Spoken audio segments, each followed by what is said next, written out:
amigos, bienvenidos. Vamos a ver ahora, en este segundo video, cómo se crean las estructuras de información. El temario para esta segunda parte es hablar sobre una terminología básica de archivos para poder entender.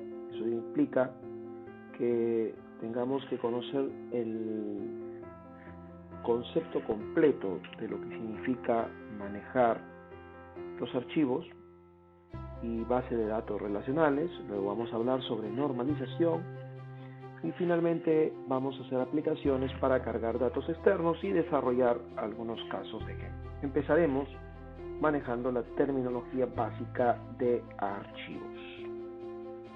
Así que vamos a ver algunos conceptos básicos para la gestión de la base de datos. Ojo, porque lo que nosotros construimos en una empresa es la base de datos.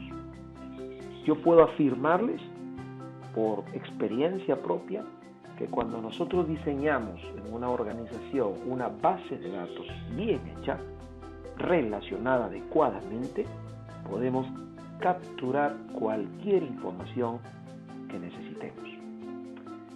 Entonces los datos, en el concepto ya de una base de datos, son los elementos individuales de los archivos. Nosotros le llamamos a eso atributos. Por ejemplo, en un cheque de banco hay varios atributos. No solamente está el cuentaviente, la cantidad, sino también está la dirección, o puede estar el número de la cuenta, etc. Así que cada dato se identifica por un nombre y tiene un valor que se asocia a él. Pero esto es muy importante. Por ejemplo, ese es un cheque de pesos antiguos.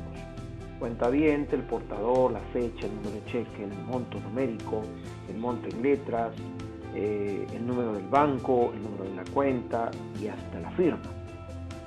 Si nosotros miramos este conjunto llamado cheque, tenemos varios datos. Pero lo más interesante es que los datos no solamente tienen que existir, sino tienen que tipificarse. Así que el número de cheque no es lo mismo que la fecha, no es el mismo tipo del número de la cuenta, no es el mismo tipo del monto numérico. ¿Y por qué es importante la tipificación? Porque la fecha es un tipo de campo. Un small data time, por ejemplo, que se va a manejar tal cual durante todas las otras entidades. Durante toda la data, las fechas son small data time. Los montos numéricos son moneda. Entonces, los montos numéricos son moneda y serán moneda durante todo el tiempo en toda la data. Bien. Así que cuando nosotros lo comenzamos a meter, a querer guardar los datos que acabamos de ver, creamos el registro. El registro es un conjunto completo de datos que están relacionados, que pertenecen a una entrada. Por ejemplo, un cheque bancario. Entonces, como el cheque es una unidad, el cheque bancario es por lo tanto un registro, ¿cierto? Que consta de 7 campos, los que acabamos de ver.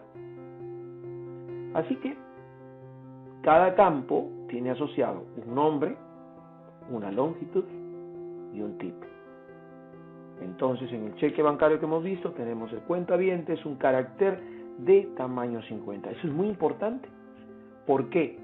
Porque si el número de la cuenta es un carácter de 50 en el cheque, cuando querramos manejar ese número de cuentaviente en otra data, en otro registro, tiene que ser del mismo tipo y tiene que ser de la misma longitud. Entonces los administradores de datos cuidamos que eso ocurra, que la tipificación del campo sea única para toda la data, para toda esa gran laguna. Tiene que ocurrir así. Si la fecha tiene un tamaño 8, será tamaño 8 todas las fechas. Si el monto en decimales es un numérico de 8 con 2, significa 8 enteros con 2 decimales, o sea, estamos hablando de 5 valores numéricos, punto decimal 6 y los dos decimales 8, o sea, podemos hablar de 99.999 como máximo valor. Entonces todos los montos deben estar dados de esa manera. La llave de registro es el elemento, campo o campos a través de los cuales identificamos un registro.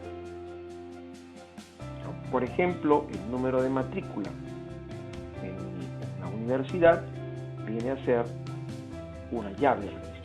No pueden haber dos números de matrícula iguales. Entonces son campos unívocos. El DNI, ¿no?, es un campo unívoco. Sin embargo, el RUC, que podría parecer unívoco, no siempre lo es, porque podría ser que un cliente tenga 4 o 5 direcciones distintas. Entonces el RUC no puede ser unívoco porque va a estar 4 veces o 5 veces distintas en unívoco. Las llaves de registro son unívocas.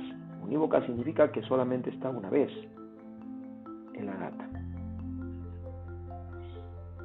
Por eso es que las empresas dicen código del cliente, que puede ser un numérico incrementado, o sea, de 1 a, viene el primer cliente será 1, el segundo será 2, el 100avo cliente 100, el 101avo, que es igual al 1, es 101, pero su RUC es el mismo, pero cambia su dirección. Entonces el RUC no siempre puede ser unívoco. Y bien, entonces la entidad es otro concepto. Una entidad es cualquier persona, lugar, cosa o evento. O sea, hablamos de cosas tangibles o intangibles, acerca de lo cual queremos capturar, almacenar o procesar los datos. El cheque, por ejemplo, es una entidad. El cliente es una entidad. El proveedor es una entidad. El producto es una entidad. La cuenta corriente es una entidad. La caja es una entidad. Entonces, las entidades se convierten luego en archivos. Porque un archivo es una colección de registros relacionados. O sea, ¿relacionados a quién? A una entidad. Se incluye cada registro en un archivo, ya que pertenece a la misma entidad. Entonces, un archivo de cheques está formado solamente por cheques.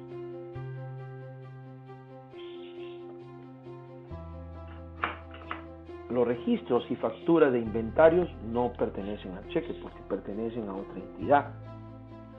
Los datos de un cliente no pertenecen a un cheque. A pesar que alguien dice, en un momento, ahí está el cliente del banco. Sí, pues, pero está su código. Porque los datos de él no están en cheques, están en otra entidad llamada clientes. Ahí está lo interesante. Así que se crea la base de datos como los registros para las distintas entidades que comúnmente se almacenan en un solo lugar. Entonces, en una base de datos de una universidad se interrelacionan los registros de estudiantes, cursos, profesores en una misma base de datos. Si hablamos de una organización empresarial cualquiera, clientes, proveedores, empleados, productos, caja, banco, cuenta corriente cliente, cuenta corriente proveedor, ventas, documentos de venta, detalles de los documentos de venta, notas de crédito, detalles de las notas de crédito, notas de débito, detalles de las notas de débito, etc.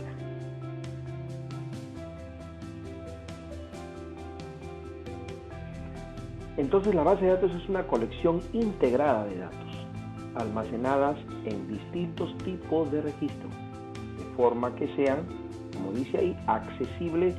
Ahí viene lo interesante, para múltiples aplicaciones. ¿Ya? Ahora, una interrelación de registros se obtiene de las relaciones entre los datos.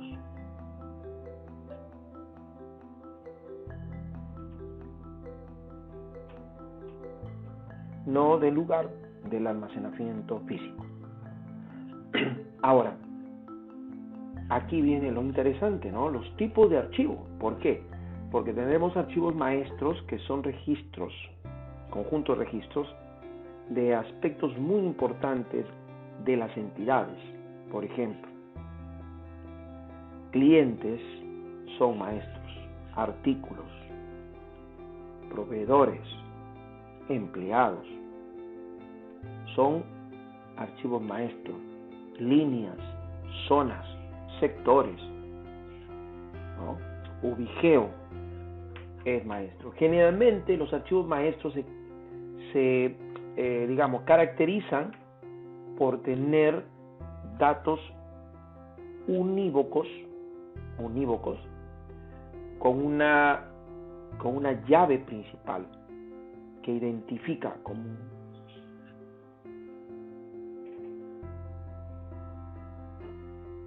una llave principal, ¿no? Los archivos maestros son útiles solo mientras se mantengan exactos y actualizados. Entonces ahí decimos, antes que los archivos puedan utilizarse, deben ser mantenidos para reflejar incluso los eventos más recientes. Por ejemplo, un cliente cambia de dirección, ¿cierto? Un artículo cambia algunas características, ¿no? Peso, utilidad, etcétera. Los proveedores, ¿cierto? Los alumnos, qué sé yo. En cambio, los archivos de transacciones son archivos que son archivos de carácter temporal, porque acumulan datos de eventos que ocurren dentro de la empresa. ¿Qué eventos ocurren dentro de la empresa? Las ventas, las compras, los manejos de cuenta corriente, las planillas, las cancelaciones, las letras, ¿cierto? El término transacción se refiere a cualquier evento que afecte a la organización sobre el cual calculamos datos.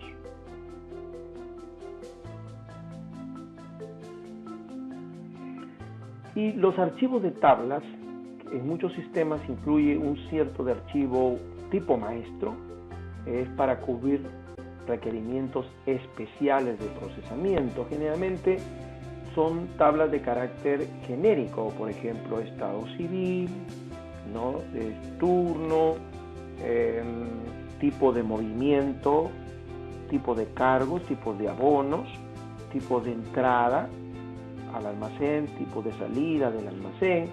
Entonces son tablas que se usan en todo el sistema para N cosas. Normalmente cuando se hacen, para los que conocen de base de datos, cuando se hace la normalización no aparecen porque van en contra de todo lo que se llama la normalización. Eso sería largo de explicarlo por ahora, pero son archivos especiales. También hay archivos de reporte que se generan, son temporales, que se usan precisamente para tiempos de impresión, ¿no? Se crean producto de un conjunto de transacciones, esas transacciones se meten en un archivo temporal y ese archivo se reporta, que normalmente puede ser reporte hasta en una transferencia o una exportación a un paquete, como por ejemplo el Excel, ¿no? Y hay otros archivos que son archivos de respaldo, de copias, los famosos backups, ¿no? Es en cuanto a base de datos, en cuanto a tipología, en cuanto a concepto. Ahora vamos viendo lo que es base de datos relacionales. ¿Qué es una base de datos relacional? Una base de datos relacional es un conjunto de datos que están estructurados, que son fiables, son homogéneos porque no puede haber, insisto, por ejemplo, si manejamos el código de cliente, es un numérico entero, entonces en todas las tablas que manejen código del cliente tendrá que ser numérico entero. Eso es homogéneo. Organizados independientemente que se compartan, ya sea por usuarios que tienen necesidades de información. ¿Se da cuenta? Los sistemas relacionales son importantes porque ofrecen muchos tipos de procesos de datos al usuario final, periodos cortos de aprendizaje y consultas. Entonces, lo que nosotros manejamos en la inteligencia de negocios es una base de datos relacional. ¿Qué características tiene? Las que vemos allí. Se compone de varias tablas o relaciones de tablas. No pueden existir dos tablas con el mismo nombre. Cada tabla es a su vez un conjunto de registros que está representando un objeto del mundo real, ¿no? Sea tangible o intangible. Cada uno de estos registros consta de varias columnas, campos o atributos. Los valores almacenados en una columna deben ser del mismo tipo. No se considera el orden, no interesa eso, y la información puede ser recuperada o almacenada por llamadas, sentencias, consultas. Por eso es que cuando uno dice SQL como paquete, no, sino como lenguaje, es Structured Query Language, o sea, lenguaje estructurado de búsqueda, ¿cierto? Y entonces el Oracle usa el lenguaje SQL, el paquete SQL usa el lenguaje SQL, el Access usa el lenguaje SQL, y todo paquete que va a manejar una base de datos relacional tendrá que usar un lenguaje de consultas. Los elementos en una base de datos relacional son importantes. La clave única, que es nuestra llave de registro, la clave primaria o primary key y la llave foránea o foreign key. La clave única es el conjunto de campos que identifican a una tabla, que puede ser una clave primaria o normalmente puede ser una clave primaria o no. Por ejemplo, si yo estoy hablando entre cliente y entre venta, entonces clave primaria será la clave única de la tabla cliente, code CLIE o código de cliente, y en la tabla ventas tendremos una clave foránea, que es el código del cliente, para que ambas se puedan relacionar. Aquí es importante entender que entre la clave primaria y foránea tiene que haber una relación. Siempre que existe una clave primaria es porque hay una clave foránea.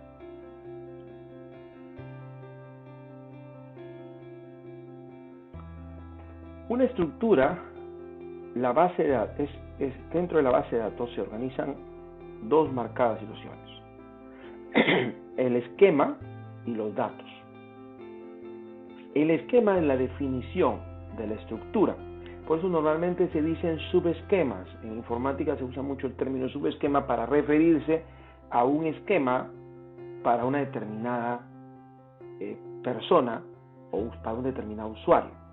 Entonces el esquema para el gerente general tendrá ciertos campos que no lo tiene para el administrador, para el jefe de almacén, para el jefe de ventas, ¿cierto? Y los datos o la instancia es cuando tomamos los valores, ¿cierto? A ver, veamos. Nombre de cada tabla, nombre de cada campo, tipo de dato y la tabla a la que pertenece el campo. Porque yo puedo, por ejemplo, querer saber las ventas que hizo mi vendedor. Entonces tendré que tomar el nombre de mi vendedor de la tabla vendedores. Tendré que tomar las ventas de mi tabla ventas, ¿cierto? Entonces estoy usando dos campos de distintas tablas. A eso se llama esquema. Los datos o instancia es el contenido, ya, o sea, en el momento dado. Es en sí el contenido de todos los registros. Entonces, lo que ustedes están mirando aquí es un ejemplo de una base de datos relacional, un pedacito de una base de datos relacional, para que se entienda que puede ser más complejo mientras más entidades formen parte de la base, ¿no? Tenemos, por ejemplo, ¿ven? Estas llavecitas de color amarillo significa primary key, ¿ok?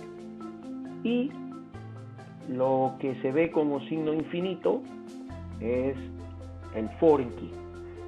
Solo que en algunos gestores son muy prácticos. No significa que la línea va directamente entre un campo y el otro. No.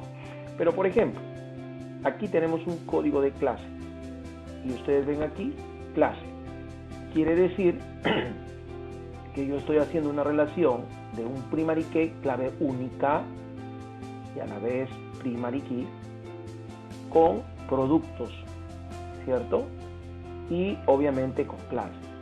La clase en productos, aquí en la entidad productos, yo tengo una clave única, que es CodePro, pero no la uso en este momento, uso un foreign key.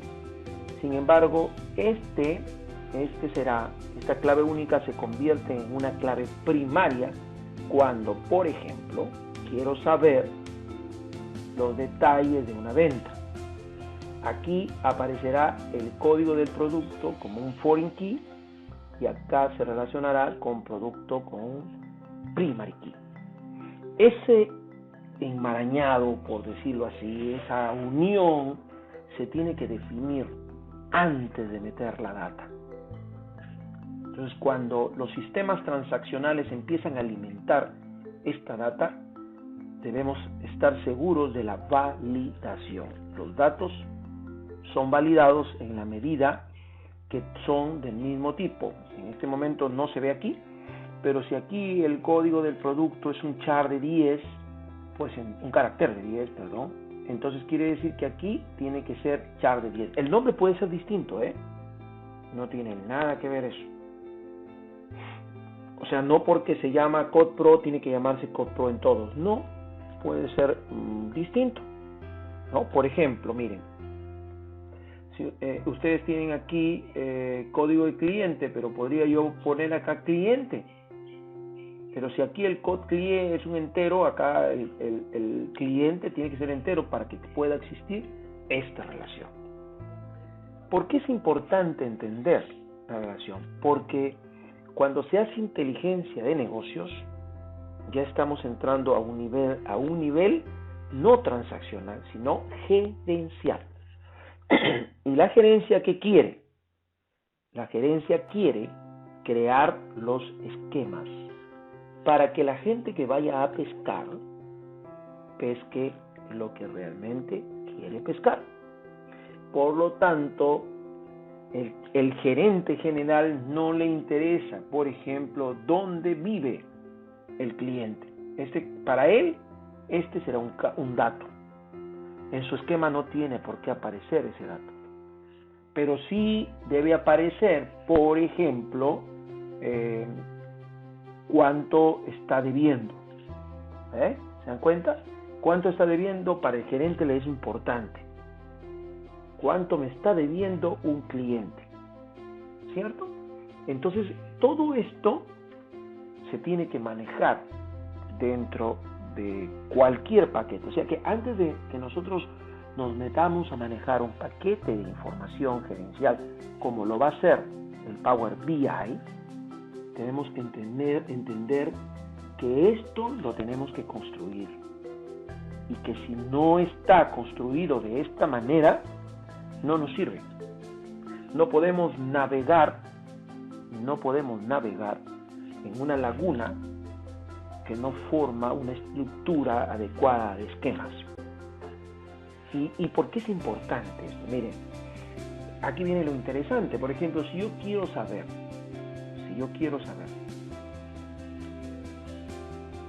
qué me compró cada cliente, ojo, aquí yo tengo el cliente, Aquí tengo quién es, la razón social. La empresa Gucasa, ¿cuánto me compró? Acá está el código del cliente. El código del cliente. No está Gucasa, está el código del cliente. Así que Gucasa, toma este código del cliente, me voy por esta ruta. Tengo el código del cliente, ya sé que esta factura o boleta o nota de venta fue la que relacionó al cliente.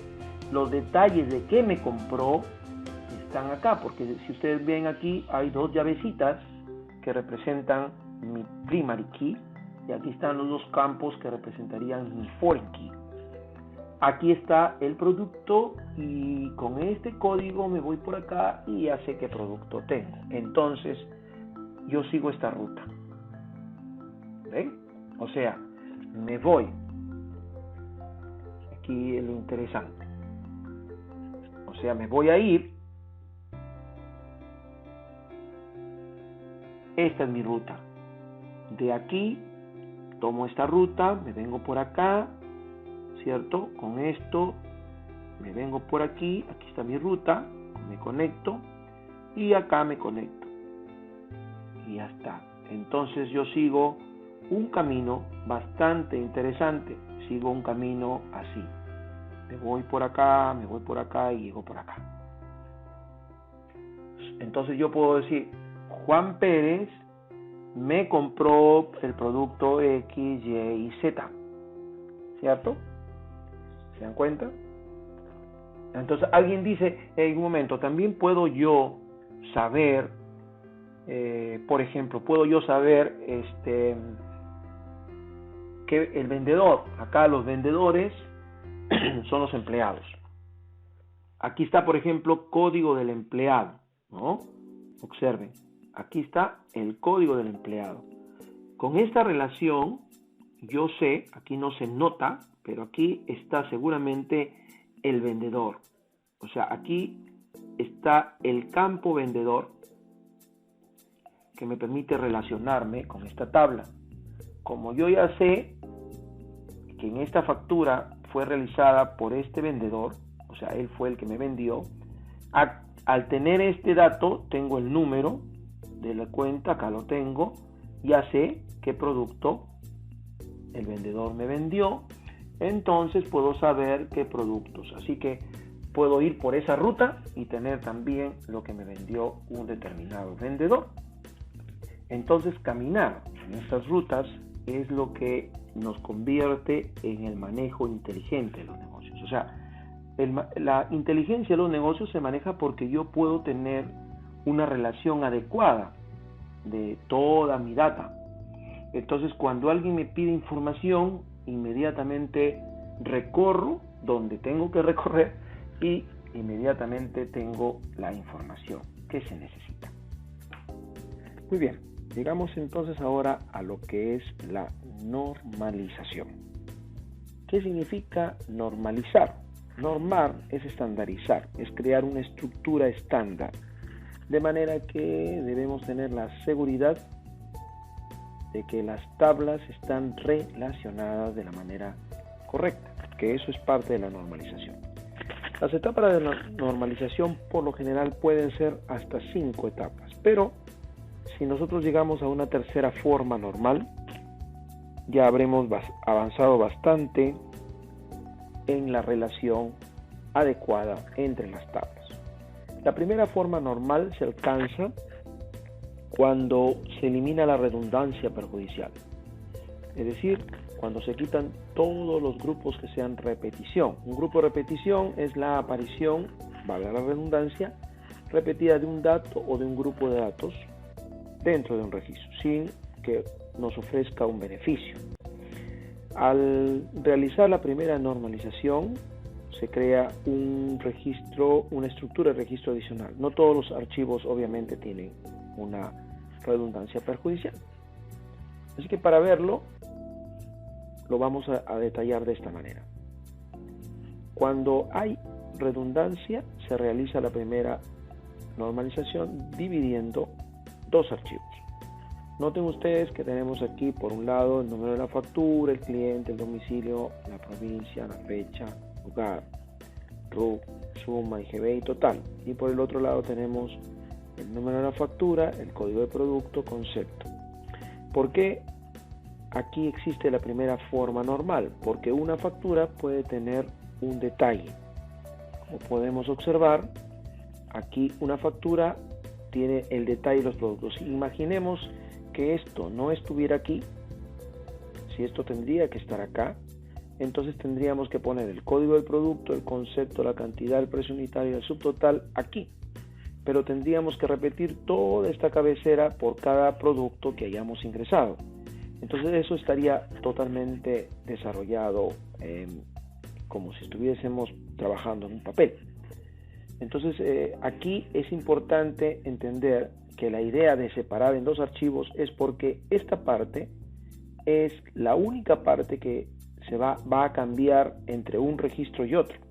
Si tenemos 10 productos tendremos 10 registros, pero 10 registros acá y un solo registro en la parte de la izquierda. Es decir, aquí sería la cabecera de la factura y acá tendríamos el detalle de esa factura.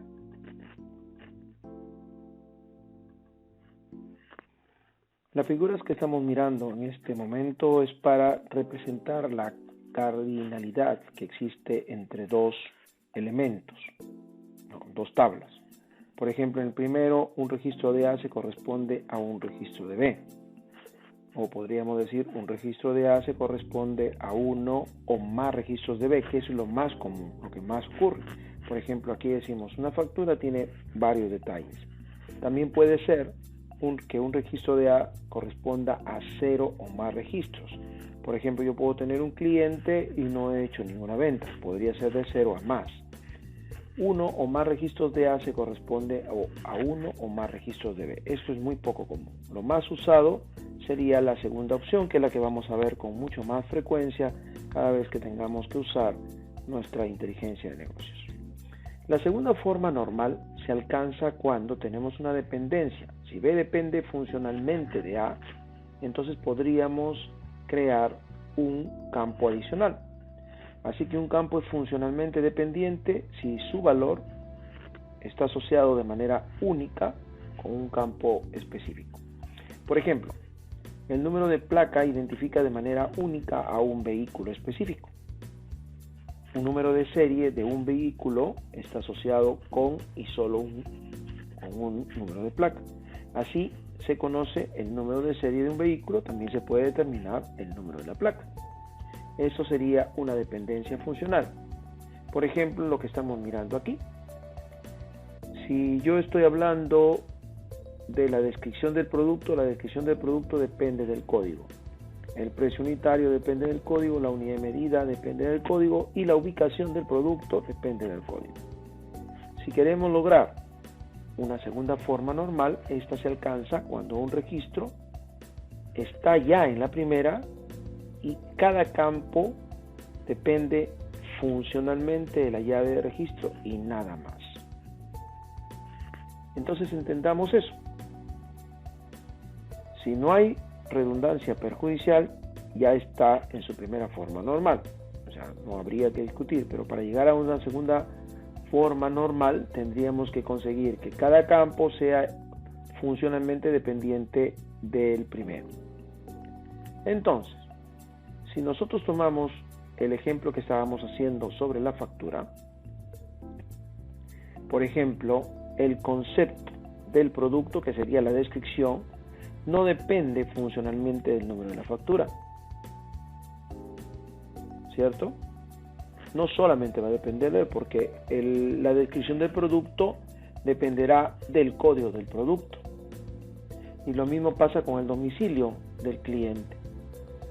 Entonces eso nos dice que estos campos no deberían estar ahí. ¿Ok? Entonces nos damos cuenta inmediatamente que hay una redundancia, ya no hay redundancia aparentemente porque hemos logrado separar, pero domicilio no depende del número de la factura, depende del cliente, y en provincia igual, y Fecha no, porque la fecha sí depende del número de la factura, exclusivamente, no depende del cliente. Entonces comenzamos a descubrir que hay campos que podemos sacar de esa parte.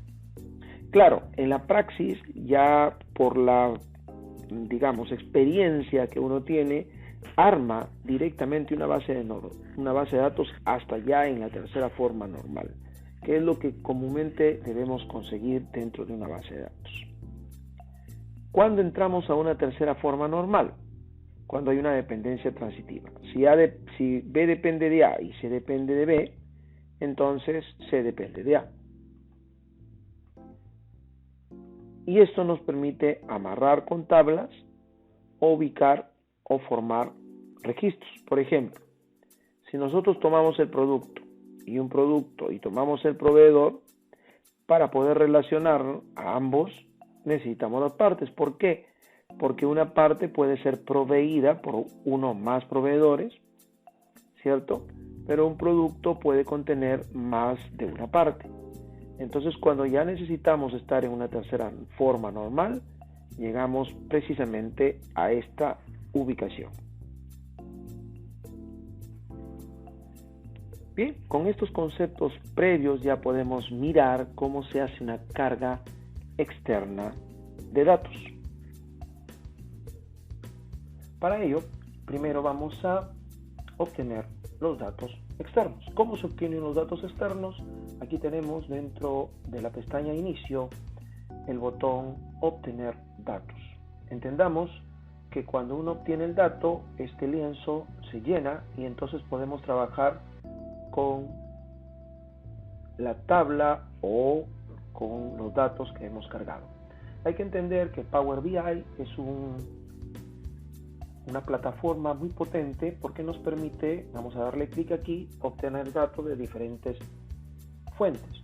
Podemos obtener datos de Excel, de SQL, podemos obtener textos planos, podemos obtener información de otras. Si queremos de otras fuentes, aquí le damos clic en más y vamos a poder observar que tenemos pues PDF, tenemos Oracle, Access, Azure.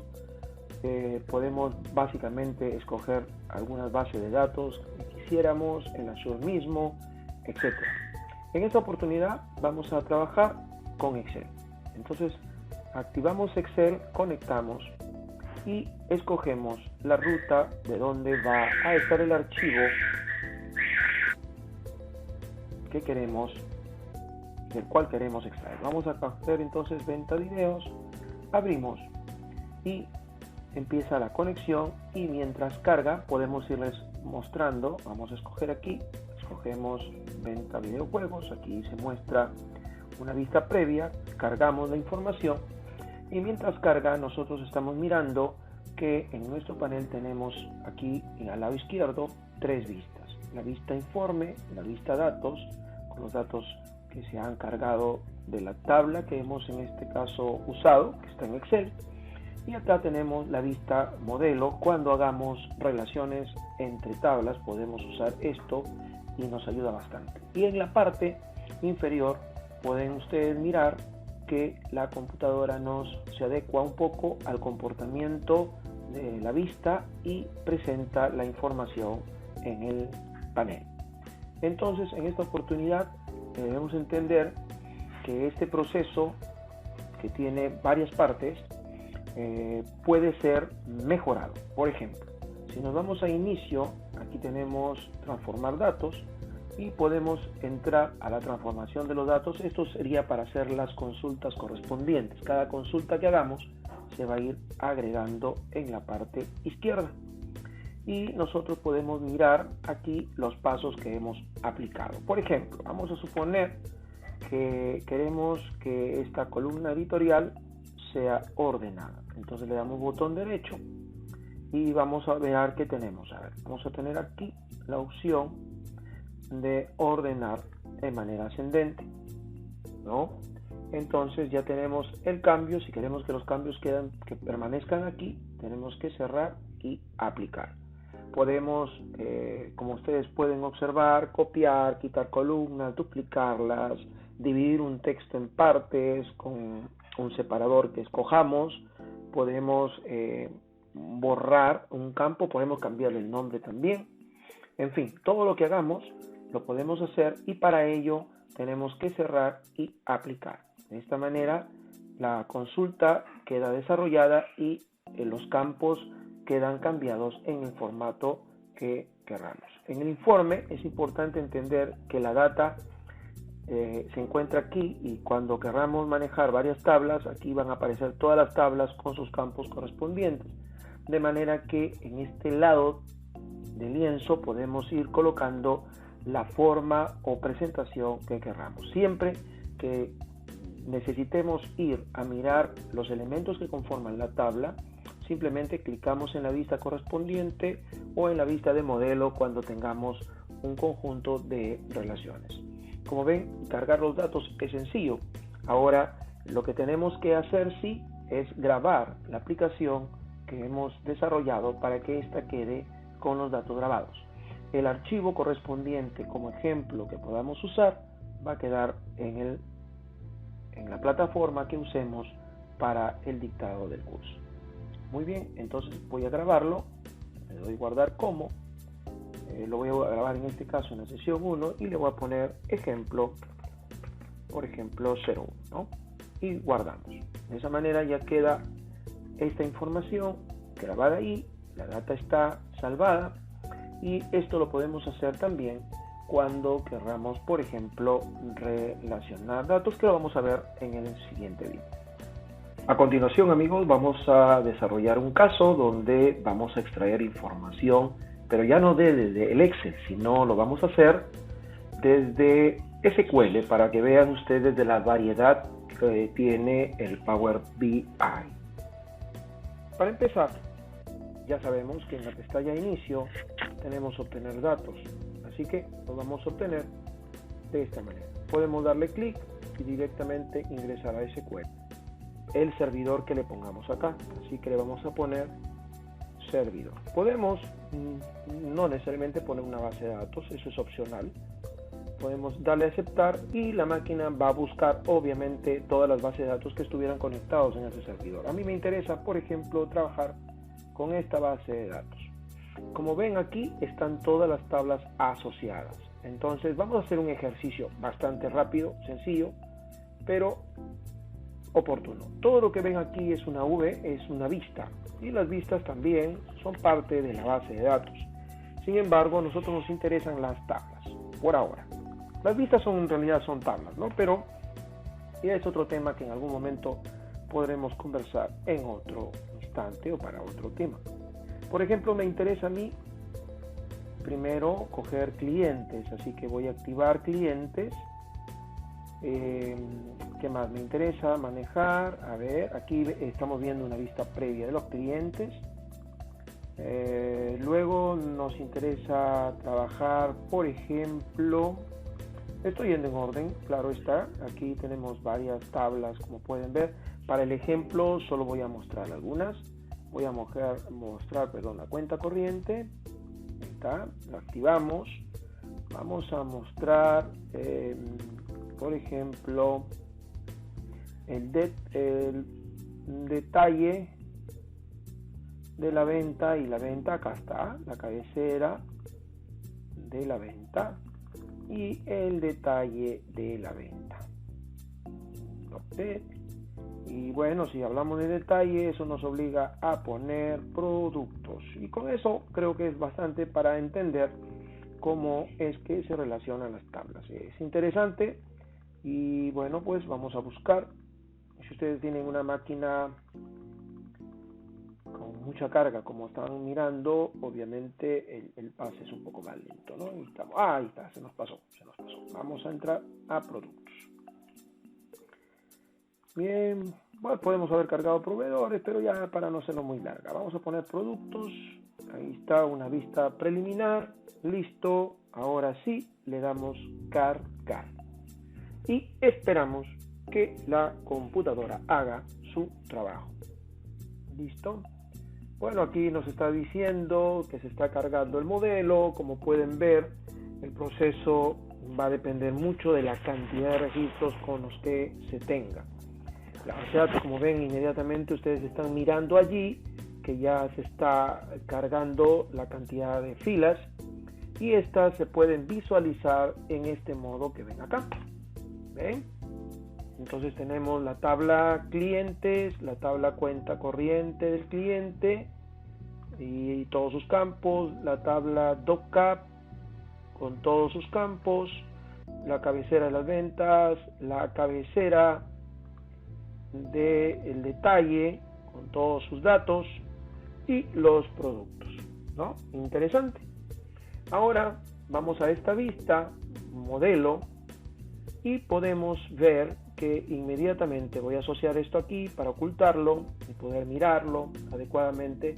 Como el SQL se supone es una administración ya de data que lo ha hecho un administrador, como pueden ver, lo que ha hecho la computadora es simplemente asociar las relaciones que ya están dadas en la base de datos, porque cuando uno crea una base de datos prácticamente tiene creadas las relaciones. Cuando dices, por ejemplo, primary key o foreign key, cuando conectamos a través de las llaves en la misma base de datos, entonces es evidente que la máquina copia esas relaciones. Si no las hubiera copiado, obviamente tendríamos que hacerlas. Nosotros miramos aquí rápidamente y como ven, el DocCap está conectado con clientes a través del campo cliente. Dale doble clic y lo que va a hacer la máquina es mostrarnos cuál es la forma de que está asociada. Noten ustedes que aquí está conectado a través del número y tenemos aquí la conexión de producto a través del código de producto y acá a través del código de cliente. Como ven, es una cosa bastante simple. Claro, hay que darle la opción a la computadora que ésta haga su trabajo correspondiente. Bien, lo que sigue entonces es simplemente analizar. En otro momento vemos, por ejemplo, aquí hay un detalle que lo dejamos como tarea, ¿no? Vamos a administrar las relaciones y como pueden ver podemos editar. Vamos a suponer que yo quiero editar esta conexión de DocDet con DocCap, ¿no? Al editarla, ustedes verán inmediatamente que aparece el número como clave principal acá y sería como llave primaria aquí y llave foránea acá. Pero a veces ocurre lo siguiente, ¿no?